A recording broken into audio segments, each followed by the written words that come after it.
অবৈধ রিলেশন। যারা এই নোংরা কাজে জড়িয়ে আছেন তাদের ভয়ঙ্কর শাস্তির সুসংবাদ দিচ্ছি। যদি এটা শোনার পর আপনার অন্তর বিগলিত হয়, ছেড়ে দেওয়ার ইচ্ছে হয়, তাহলে আলহামদুলিল্লাহ।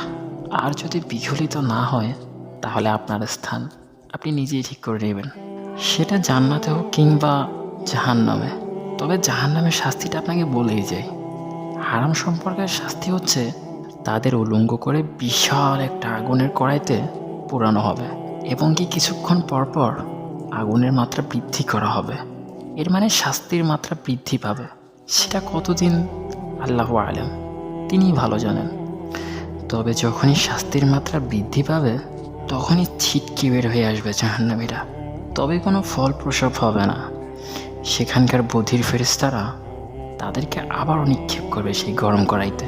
আর এভাবেই জেনাকারী নারী পুরুষ জাহান্নামের আযাব ভোগ করতে থাকবে। শুধু তাই নয়, তাদের লজ্জাস্থান থেকে বের হওয়া পুঁজ এবং পচা রক্ত এত দুর্গন্ধ ছড়াবে জাহান্নামে, এটা জাহান্নামবাসীদের জন্য আরও একটা আযাব হয়ে দাঁড়াবে। সহিহ বুখারী ৭০৪৭ নম্বর হাদিস। প্রিয় ভাই আমার, ছোট্ট বোনটি আমার, কোরআন বলেছে লা তাকরাবুজ জিনা, তোমরা জেনার ধারে কাছে যেও না। তবু তোমরা কেন উপদেশ গ্রহণ করো না? তোমরা কি তোমাদের রবকে ভালোবাসো না? যদি ভালোই বেশি থাকো তাহলে কেন তার উপদেশ গ্রহণ করতে চাও না? কেন? আপনাদের প্রত্যেককে উদ্দেশ্য করে বলছি, ভিডিওটা দেখুন, আমল করুন এবং পরিচিত ব্যক্তিদের মাঝে শেয়ার করুন।